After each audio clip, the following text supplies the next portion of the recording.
अब मैं उस शख्सियत को बुलाने के लिए जा रहा हूँ जो इंतहाई यंग है, डायनामिक है, young at heart, young at mind, very dynamic.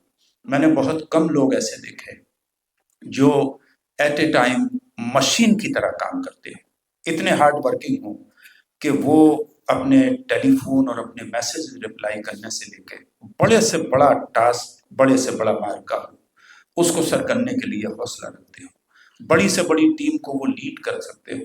और मैंने रिसेंटली उनके जरिए ऑर्गेनाइज किया हुआ जो न्यू दिल्ली में प्रगति मैदान में वर्ल्ड बुक फेयर होता है, दो के इस तरह के प्रोग्राम्स में वो विदेश में भी शिरकत करते हैं और देश की डिफरेंट सिटीज में भी करते हैं। इतना ज़्यादा लिटरेचर तैयार करते हैं कि जब NEP 2020 का प्रोजेक्ट आया, उन्होंने हज़ारों किताबें उस हवाले से इतने कम वक्त में तैयार कराई कि ये मुमकिन नहीं है। जो एक सोल्जर, एक आर्मी मैन की तरह दौड़ते हैं और एक मशीन और AI की तरह उनका दिमाग काम करता है। मैं बड़े अदब और एहतराम के साथ आली जनाब मोहतरम युवराज मलिक साहब, director national book trust India से गुजारिश कर रहा हूँ कि आप तशरीफ लाएं। उनका इस्तकबाल इन दो मिसरों से करता हूँ कि जब भी मिलते हैं वो अंदाज जुदा होता है, चांद 100 बार भी निकले तो नया होता है। बहुत बहुत धन्यवाद डॉक्टर साहब।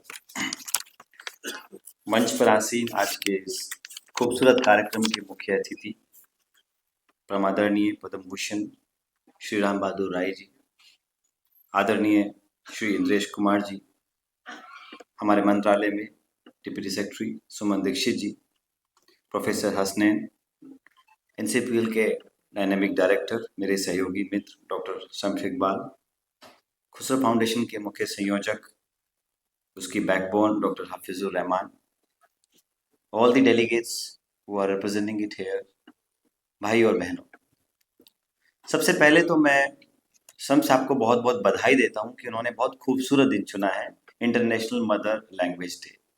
हर व्यक्ति को अपनी जुबान पर, अपनी भाषा पर गर्व होना चाहिए और हमें खुशी की बात है कि हमारा आज का कार्यक्रम उस दिन शुरू हो रहा है जब हम इंटरनेशनल मदर लैंग्वेज डे को भी मना रहे हैं। तो हम सबको इस गर्व के साथ आगे बढ़ना होगा कि उर्दू भी हमारी एक जबान है और हमारी एक मदर टंग है, मदर लैंग्वेज है।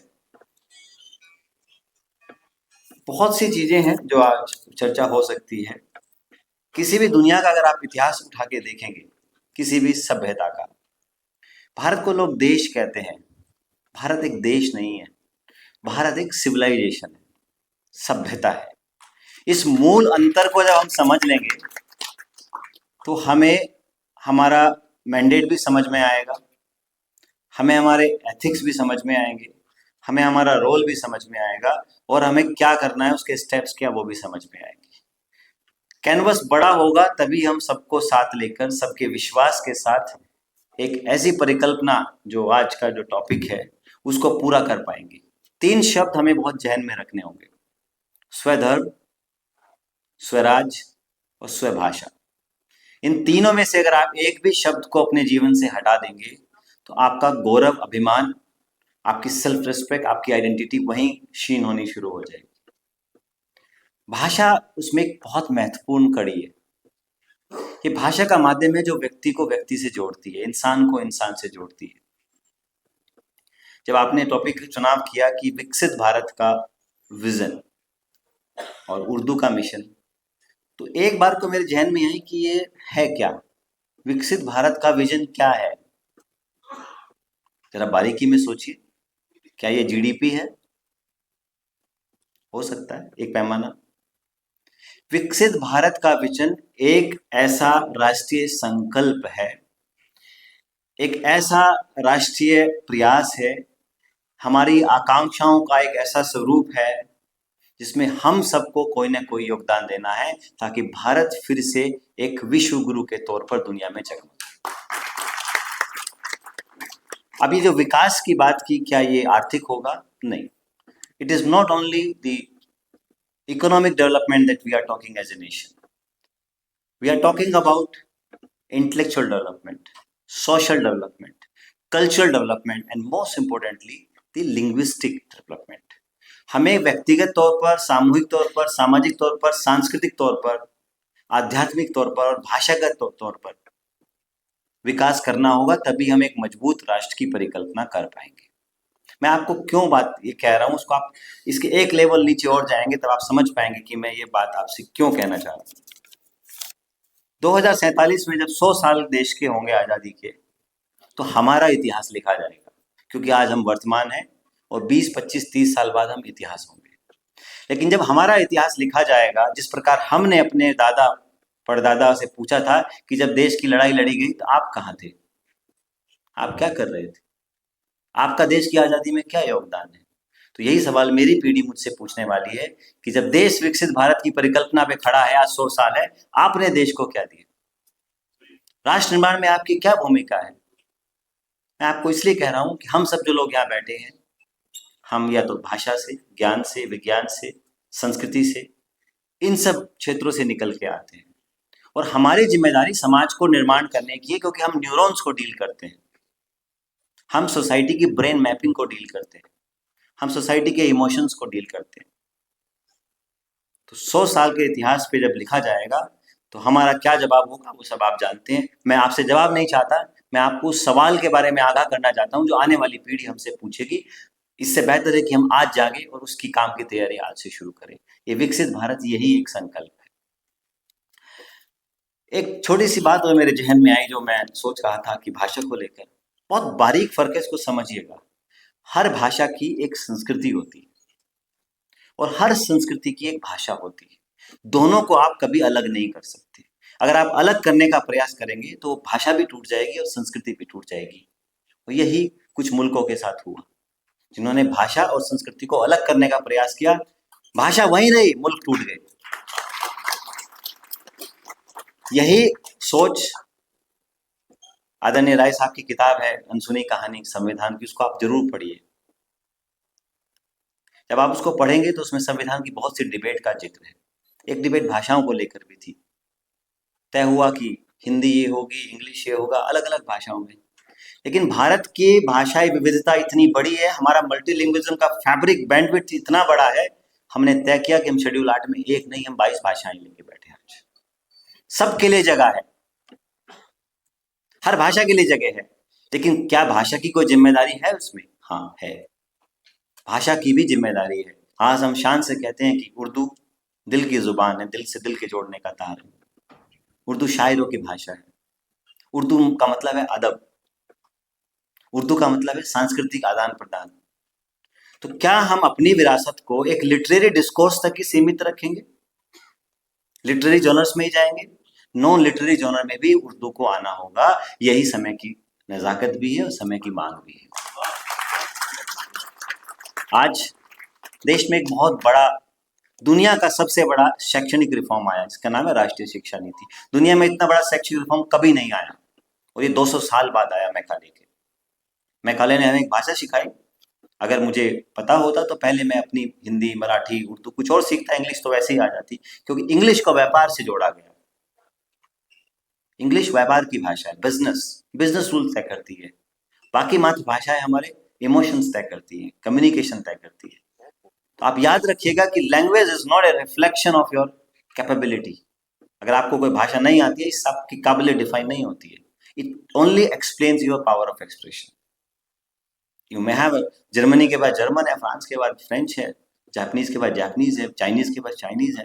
हमारे पास अपनी 22 भाषाएं, सारी भाषाएं हैं, सारी भाषाएं राष्ट्रीय भाषाएं हैं।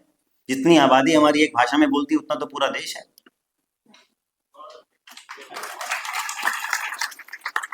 जब जब आक्रांताएं किसी देश में आते हैं, कॉलोनियल पावर्स जब आती हैं, वो 3 चीज देके जाती हैं मुख्य तौर पे।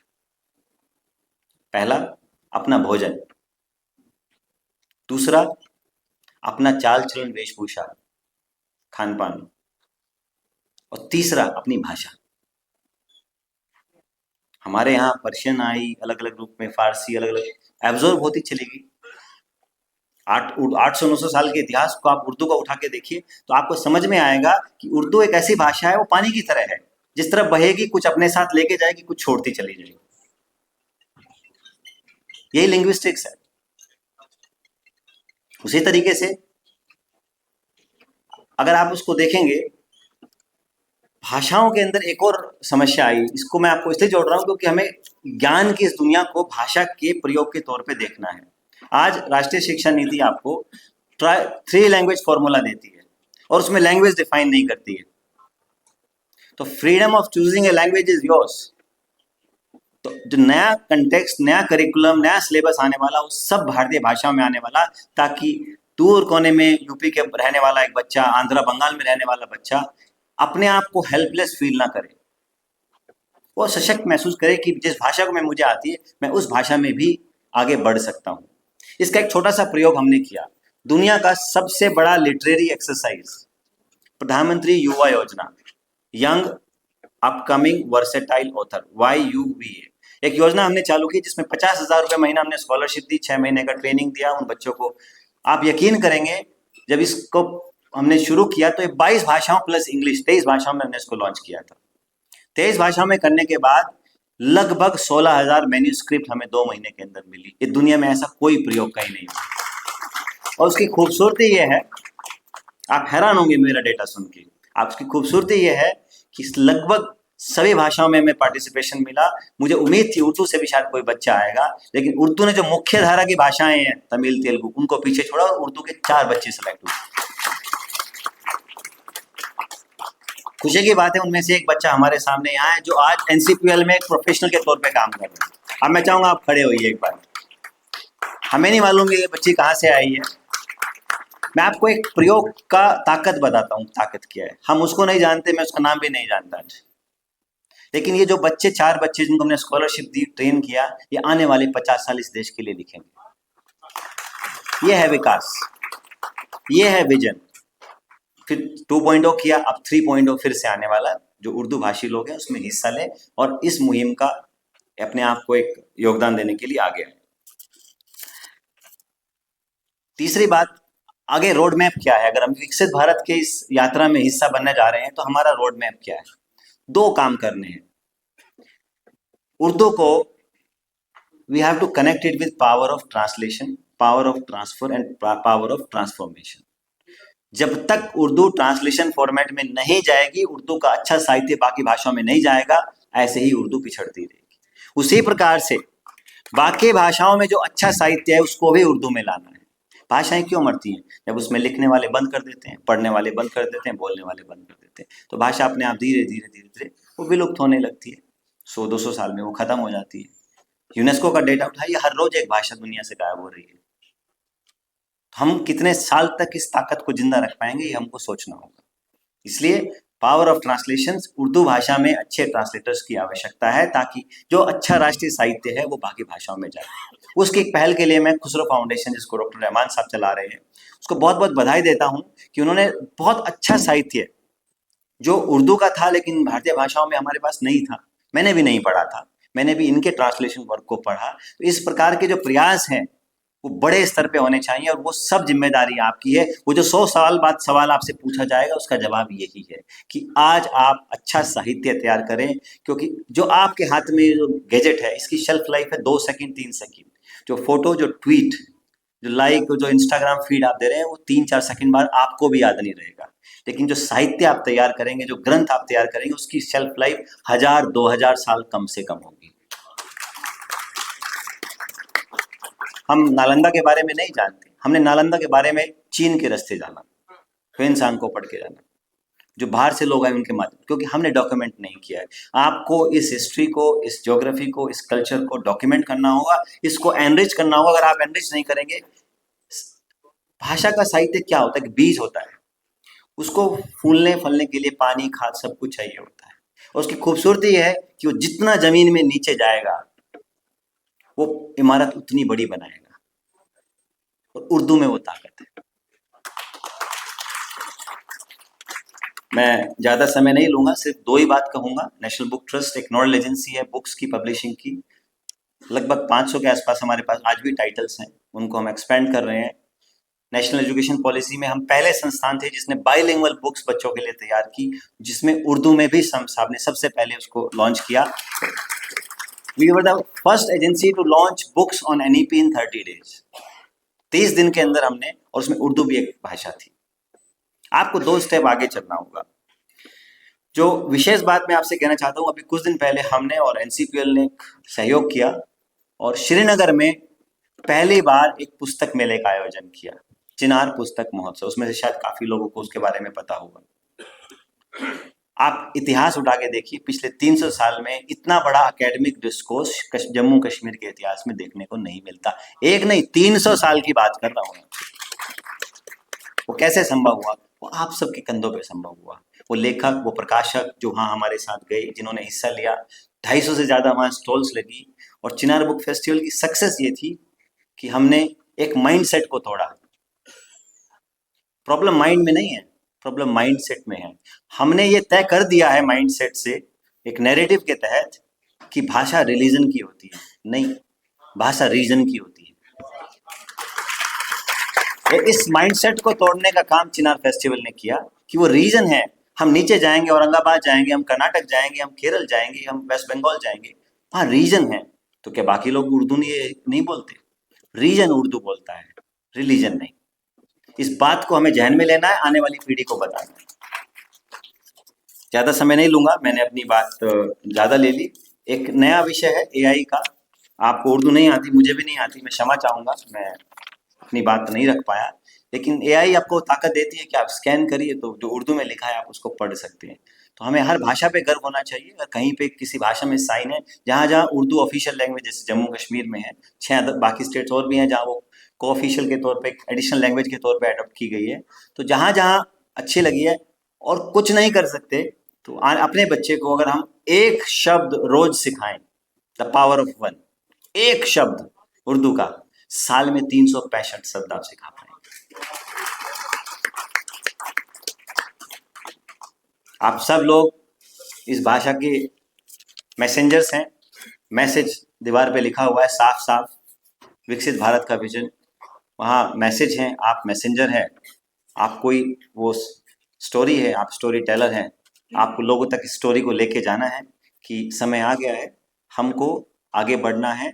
और केवल इकोनॉमिक डेवलपमेंट के नज़रिए से नहीं, socio cultural, academic, intellectual development, पूरी सोसाइटी का और राष्ट्र निर्माण का जो जिम्मेदारी है, ताकि 100 साल बाद हम मौन नजर ना आए। और एक बात याद रखिएगा कि जैसे इनकलाब जिंदाबाद हर जबान पे है, जिसने आज़ादी की मुहिम दी, शायद ही कोई बच्चा होगा जो इस शब्द को ना जानता हो। Always remember, languages don't die when we stop speaking into them. Again repeat, साहब ने उर्दू में कहा, मैं अंग्रेजी में बोल देता हूँ। Languages don't die when we stop speaking at them or in them. They die when we stop dreaming in them.